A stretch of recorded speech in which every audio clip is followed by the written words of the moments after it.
Hello everyone, আজকে চলে গেছিলাম মা প্যারাডাইস। বোনের বাড়িতে গেছি ঘুরতে। বোনরা সবাই মিলে রবিবার ছুটি, যে চল ঘুরে আসি, আগের দিন তো রাসমেলা দেখে আসি।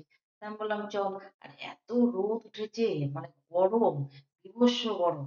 তা রোববার দেখো ফাঁকা একদম, কারণ সবাই তো রাসমেলা দেখতে চলে গেছে, কেউ আর এদিকে আসে না। নাহলে রবিবারে প্রচন্ড ভিড় হয়। আর ভিতরে এত সুন্দর সুন্দর জিনিস আছে, মানে দেখার মতন সব। তা ভাবলাম কি দেখবো কি দেখবো, আর প্রচন্ড দাম জিনিসের, যার মধ্যে বা 300 400 করে এক একজনের। তারপরে চলে গেলাম যে চল গ্লাস টাওয়ার দেখি আমরা।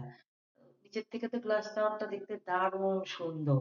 তারপরে চলে গেলাম 1 2 ধাপ সিঁড়ি উঠার পরে তো অবস্থা শেষ, মানে হাত পা এত কাঁপতেছে। কি করা যাবে, এক একজনের টিকিট কাটা হয়ে গেছে, 200 টাকা করে টিকিট। টিকিটের পয়সাটা তো নষ্ট হয়ে যাবে। বোনেরাও ভয় পাচ্ছে, আমিও কিন্তু খুব ভয় পাচ্ছি। না, সাহস করে আমি বললাম চল উঠি।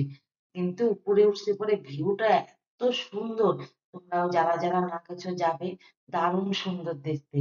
ভালো লাগলে লাইক